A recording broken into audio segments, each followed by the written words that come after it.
Hello students, welcome to my YouTube channel. 10th class के mathematics के model पेपरों की सीरीज चल रही थी, जिसके अंदर 8 नंबर तक के मॉडल पेपर कंप्लीट कर चुके हैं।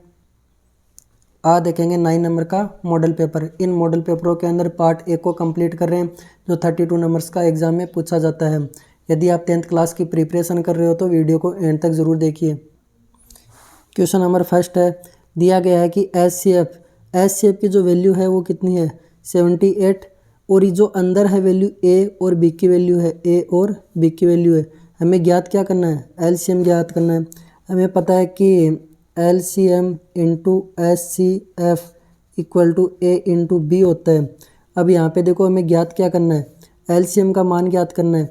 तो एलसीएम इक्वल टू ए का मान कितना दे रखा है 156 इंटू बी की वैल्यू कितनी दे रखी है 78, बट्टा ये एच सी एफ कहाँ जाएगा नीचे, कितनी दे रखी है एच सी एफ की वैल्यू ये 78 से 78 कैंसिल हो गया।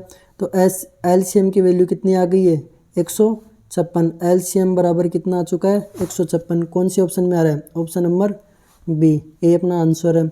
सेकंड नंबर का क्वेश्चन देखिए, निम्न में से एक द्विघात बहुपद नहीं है। नहीं वाला पूछा है, 3 तो है 1 नहीं है। देखो ऊपर देखो घात 2 है, ये तो है, ऊपर घात 2 है, ये वाला भी है, ऊपर घात 2 है, ये भी है। लेकिन इसके अंदर स्टार्टिंग देखो घात कितनी है 3 घात वाला है, ये 3 घात है, तो ये वाला ऑप्शन नहीं है। नहीं वाला पूछा है तो ऑप्शन क्या हो जाएगा द। नेक्स्ट क्वेश्चन है, बंटन 35742143 का बहुलक होगा। बहुलक कौन सा होता है, जो संख्या सबसे ज़्यादा बार आती है वही बहुलक होती है। देखो सबसे ज़्यादा कौन सी संख्या आ रही है 4 4 4, सबसे ज़्यादा 4 आ रही है, वो कितनी बार आ रही है 3 बार। सबसे ज़्यादा 4 आ रही है तो अपना ऑप्शन यही वाला हो जाएगा 4। कौन से ऑप्शन में, ब में, तो ये अपना हो जाएगा आंसर। नेक्स्ट क्वेश्चन देखिए, यदि समीकरण 2x minus Y equal to 17 हो तो यदि y का मान कितना है -1, तो x का मान ज्ञात करना है। यदि यहाँ से मैं ले लूँ, यदि 2x है, 2x y की जगह कितना रख दूँ -1, पहले से माइनस है और इसमें भी माइनस है, तो +1 बराबर 17 दे रखा है। देखो 2x बराबर 17, ये 1 को उधर भेजूँगा तो किसका हो जाएगा माइनस का। 2x बराबर कितना हो गया 16 बच गया। 2 का भाग कितनी बार जाता है 16 में 8 बार। x का मान कितना आ जाएगा 8। कौन से ऑप्शन में आ रहा है, ऑप्शन नंबर ब।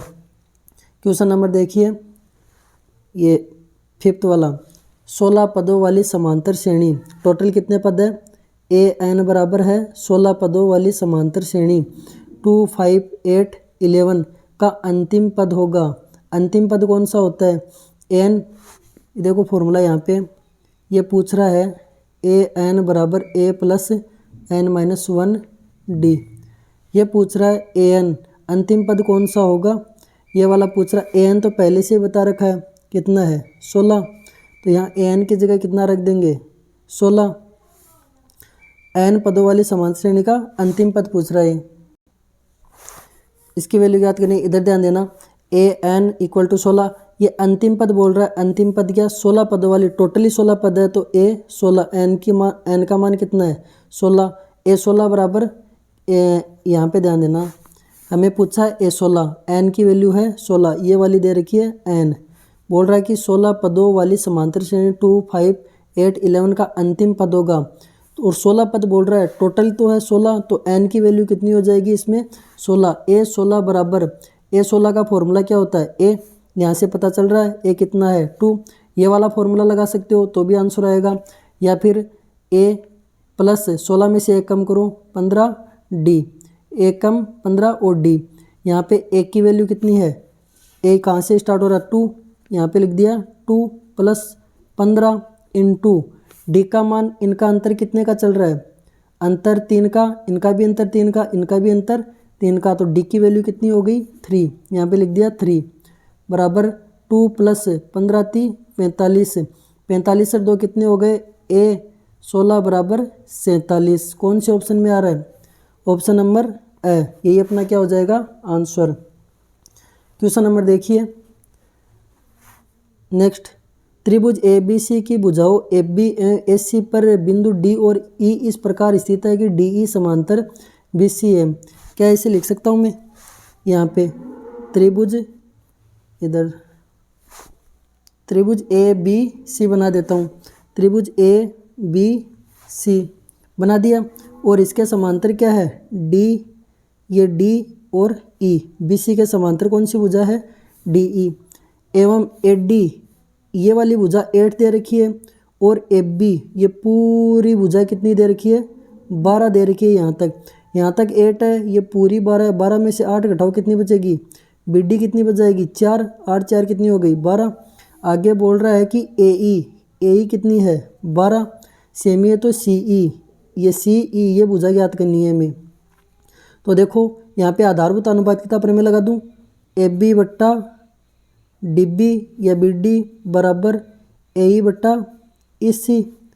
लगाओ ए बी कितना है, ए बी का मान 8 है, 8 बट्टा 4, 8 बट्टा 4 इक्वल टू ए ई का मान कितना 12 और ई सी भाग दे दो कितनी बढ़ जाएगा 4 दूनी 8, 2 बट्टा 1। यहाँ देखो 2 का भाग ऊपर वाले में जा रहा है, इसमें 6 बार, इसको वज्र गुणा कर दो, ई सी बराबर कितना आ जाएगा 6, ई सी की वैल्यू कितनी आ जाएगी 6 सेंटीमीटर। यही अपना क्या हो जाएगा ऑप्शन। देखो नेक्स्ट क्वेश्चन, 2 बिंदु 0 कोस थीटा तथा साइन थीटा 0 के मध्य की दूरी पूछ रहा है। अगर 2 0 आ जाए तो उसमें डायरेक्ट लिख देना आप, तो क्या ये x और y है, ये x y, x1 y1 x2 y2। तो यहाँ पे 2 तो 0 है, तो 2 0 यहाँ 0 आ जाए, 0 आ जाए कोई दिक्कत नहीं, यहाँ 0 0 आ जाए कोई दिक्कत नहीं। अब देखो 1 0 इसमें 1 0 इसमें, दोनों में 2 0 है, तो डायरेक्ट लिख देना cos square theta plus sine square theta. Okay, cos square theta plus sine square theta बराबर कितना होता है 1, 1 का वर्गमूल कितना होता है 1। ये अपना क्या हो जाएगा आंसर। कौन से ऑप्शन में आ रहा है, option number A. Question number next देखिए, यदि थीटा बराबर 45 डिग्री हो तो 1 minus cos 2 theta upon sine 2 theta. इस थीटा की जगह कितना लिख दूंगा मैं 45 डिग्री, थीटा की जगह 45 डिग्री, गुणा करो इसको 1 माइनस कोस 90 डिग्री, 2 गुणा 45 90, साइन 2 गुणा 45 कितना 90। देखो 1 माइनस कोस 90 की वैल्यू कितनी होती है 0 और साइन 90 की वैल्यू कितनी होती है 1, तो 1 में से 0 जाएगा 1 बचेगा और 1 है ये, 1 में 1 का भाग देंगे तो कितना आएगा 1। तो ऑप्शन नंबर ब। क्वेश्चन नंबर देखिए नेक्स्ट, एक h मीटर ऊंचे खंबे की छाया, ये बोल रहा है कि h मीटर ऊंचे खंबे की छाया √3h मीटर है, मीटर लंबी है, तो सूर्य का उन्नयन कोण ये थीटा ज्ञात करना है हमें, ये वाला कोण। तो यहाँ देखो टेन थीटा का फॉर्मूला क्या होता है लंब बट्टा आधार, यहाँ लंब बट्टा आधार √3h और टेन थीटा, h से h कैंसिल, क्या बचा 1 बट्टा √3, 1 बट्टा √3 कितने की वैल्यू होती है टेन 30 डिग्री की, बराबर टेन थीटा, टेन से टेन कैंसिल, थीटा की वैल्यू कितनी आ गई है 30 डिग्री। ऑप्शन में कितना आ जाएगा ये ब 30 डिग्री। नेक्स्ट क्वेश्चन है संख्या है 1 2 3, ये कहाँ तक चल रही है n तक का मध्य होगा। मध्य बराबर फॉर्मूला होता है, पहले तो देखो इनका योग, ये राशि दे रखी है, राशियों का योग इनका होता है फॉर्मूला n+1 अपॉन 2। फिर यहाँ पे मध्य कितनी संख्या तक है, टोटल कितनी है ये n, बट्टा क्या लग जाएगा n बट्टा n। ये आगे सोल्व करूँगा तो n+1 बट्टा ये 2 इंटू n, नीचे है n से n कट गया, क्या बचा n+1 अपॉन 2, n+1 अपॉन 2 कौन से ऑप्शन में आ रहा है ऑप्शन नंबर स। ये अपना क्या हो जाएगा आंसर। नेक्स्ट क्वेश्चन देखिए, यदि एक बाह्य बिंदु P से केंद्र एक O केंद्र वाले वृत्त पर 2 स्पर्श रेखाएं PA, यानी कि कह दिया कि बाह्य बिंदु यहाँ पे है, कोई बिंदु P है, कोई वृत्त है यहाँ पे, इससे खींची स्पर्श रेखाएं, ये P ये क्या है A और ये B। देखो ये कोण, यदि बाह्य बिंदु P से एक O केंद्र वाले, O केंद्र है, O केंद्र वाले वृत्त पर 2 स्पर्श रेखाएं, एक स्पर्श रेखा ये, एक स्पर्श रेखा ये, P और PB इस प्रकार खींची गई कि दोनों 80 डिग्री के कोण पर झुकी हुई हो। यहाँ का कोण कितना है 80 डिग्री, ये कोण 80 डिग्री पर झुकी हुई है, तो P ये O है यहाँ पे POA, ये कोण ज्ञात करना है हमें। इसको मिला देता हूँ, देखो कोण P प्लस कोण O, ये पूरा कोण और ये पूरा कोण, इनका योग होता है 180 डिग्री। और देखो ये वाली भुजा समद्विभाजित कर रही है इसको, कोण को। तो कोण देखो ये ओ, ये पी ओ ए कोण POA बराबर होता है कोण AOB, कोण AOB बट्टा 2। यहाँ पे देखो अगर ये 80 का है, इनका योग कितना होता है टोटल 180, ये 80 का है, तो ये कोण कितने का बच गया टोटल, कितने का बच गया कोण AOB, ये बच गया है 100 का, और बट्टा 2, 100 में 2 का भाग देंगे तो कितना आएगा 50। कौन से ऑप्शन में आ रहा है, फर्स्ट ऑप्शन में, यही अपना क्या हो जाएगा आंसर। नेक्स्ट क्वेश्चन देखिए, एक गोले का व्यास 6 सेंटीमीटर है, एक गोला है, इसका पूरा व्यास कितना है 6 सेंटीमीटर का है, तो इसकी आर कितनी हो जाएगी 3, आर कितनी होगी 3। गोले का व्यास, गोले का आयतन ज्ञात कीजिए, गोले का आयतन होता है 4/3 पाई आर क्यूब बराबर 4/3 पाई आर क्यूब, आर का मान कितना है 3 × 3 × 3। देखो एक 3 से ये नीचे वाला 3 गया, 3 × 9, 9 चौक 36, 36 पाई, कितना आ गया 36 पाई। इसका आंसर कहाँ ऑप्शन में मिल रहा है, ये रहा ऑप्शन नंबर 36 पाई। क्वेश्चन नंबर नेक्स्ट देखिए, त्रिज्या आर के एक अर्धवर्त, एक वर्त बनाया और ये लो आधा वर्त, आधा बना दिया, नीचे वाला ले लो चाहे ऊपर वाला काम में ले लो। त्रिज्या आर के एक अर्धवर्त, यहाँ तक त्रिज्या आर है, ये भी त्रिज्या कितनी हो गई आर, आर त्रिज्या। अर्धवर्त के अंतर्गत खींचे जा सकने वाले सबसे बड़े त्रिभुज, सबसे बड़ा त्रिभुज, देखो इसको और इसको मिला दिया, सबसे बड़ा त्रिभुज बन गया आधे वर्त में, हाफ में। इसका क्षेत्रफल ज्ञात करना है त्रिभुज का, त्रिभुज का क्षेत्रफल होता है 1/2 गुणा आधार गुणा ऊंचाई, आधार गुणा ऊंचाई। अब देखो यहाँ पे आधार कितना है इसका, ये ऊंचाई, ये देखो अगर इसको मिला दूँ तो ये ऊंचाई हो गई, अगर ये त्रिज्या है तो ये भी तो त्रिज्या होगी, ये भी क्या होगा आर। त्रिभुज का क्षेत्रफल होता है 1/2 गुणा आधार गुणा ऊंचाई, तो लिखा 1/2 गुणा आधार कितना है इसका आर कितना आर हो गया 2r, और गुणा आर ऊंचाई, देखो 2 से 2 कैंसिल हो गया, बराबर क्या बचा है r²। आंसर क्या आ जाएगा r²। कौन सा ऑप्शन है, option number A. Question number देखिए लास्ट का सेकंड लास्ट इसका, यदि दो पासों को एक साथ फेंका जाता है तो दोनों पासों पर एक ही संख्या प्राप्त होने की प्रायिकता, दो पासों की कुल संभावना कितनी होती है, टोटल संभावना तो होती है 36। अब देखो एक ही संख्या प्राप्त होगी, 1 1 2 2 3 3 4 4 5 5 6 6, सेम संख्या प्राप्त हो रही है दोनों पासों से, 1 2 3 4 5 6।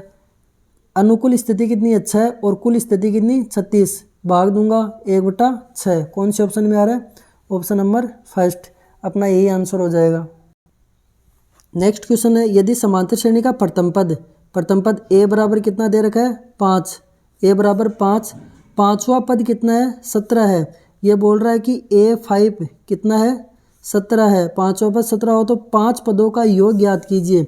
हमें ज्ञात करना है S5 बराबर n/2, n की जगह n/2, 2a + n-1 × d, ये ज्ञात करना है हमें। अब देखो a5, a का मान तो 5 दे रखा है, और a5 को कैसे लिख सकता हूँ मैं, a + a कम लिखो, a कम d 4d बराबर 17। a का मान कितना है 5 + 4d बराबर 17। यहाँ से देखो 5 को उधर भेजूंगा तो किसका हो जाएगा, इधर जाते ही -5, ये कितना बचेगा 17 में से 5 जाएगा कितना बचेगा 12, और ये d है 4d, ये भाग में जाएगा, यहाँ गुणा में है तो d बराबर कितना बच जाएगा 4 × 12। d की वैल्यू कितनी आ गई 3, d की वैल्यू निकाल चुके हैं, a की वैल्यू दी हुई है और n की वैल्यू 5 दी हुई है, रख दो मान।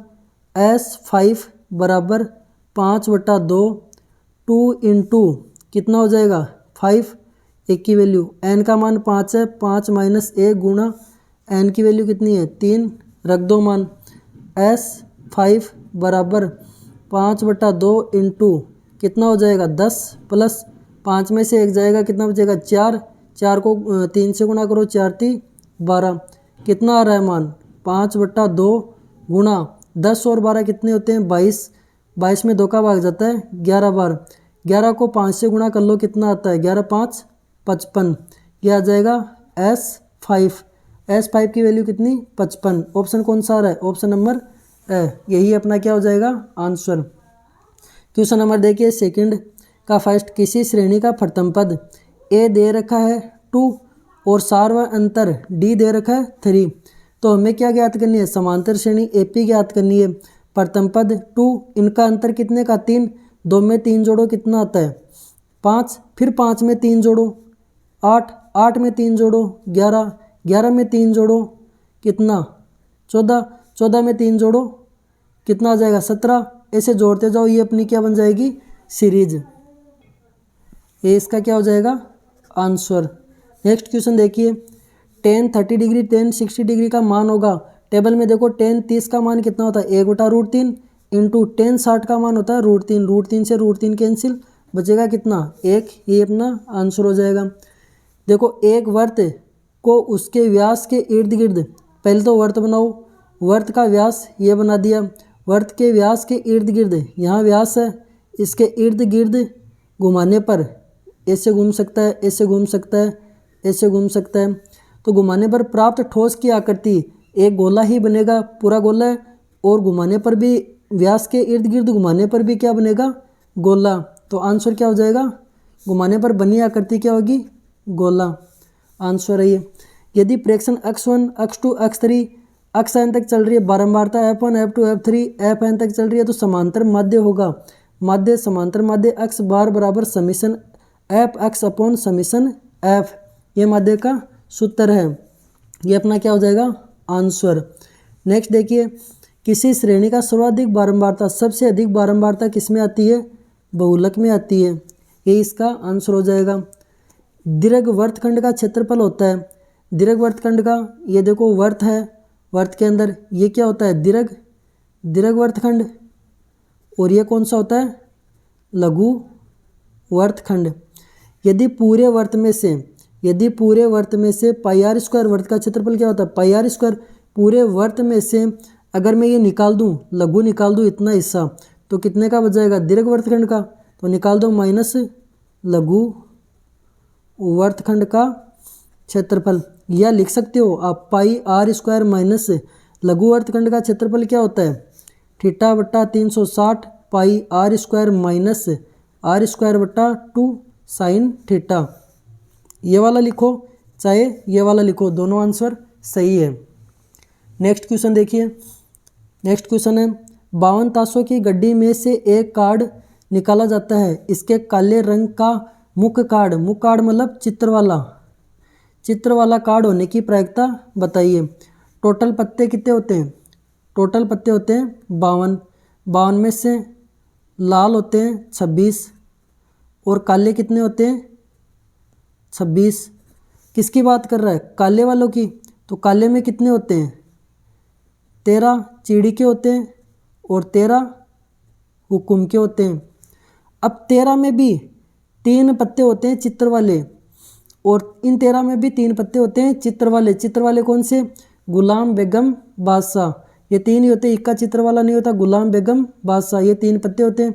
इस वाले में गुलाम बेगम बादशाह 3 पत्ते, 3 और 3 मिलके कितने हो गए चित्र वाले 6।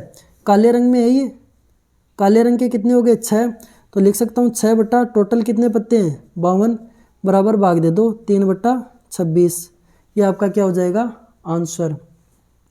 आज के वीडियो में इतना ही देखेंगे और आगे के क्वेश्चन देखेंगे नेक्स्ट वीडियो के अंदर। वीडियो कैसा लगा कमेंट्स बॉक्स में लिख के बताइए। यदि वीडियो अच्छा लगा तो लाइक शेयर एंड सब्सक्राइब कीजिए। धन्यवाद।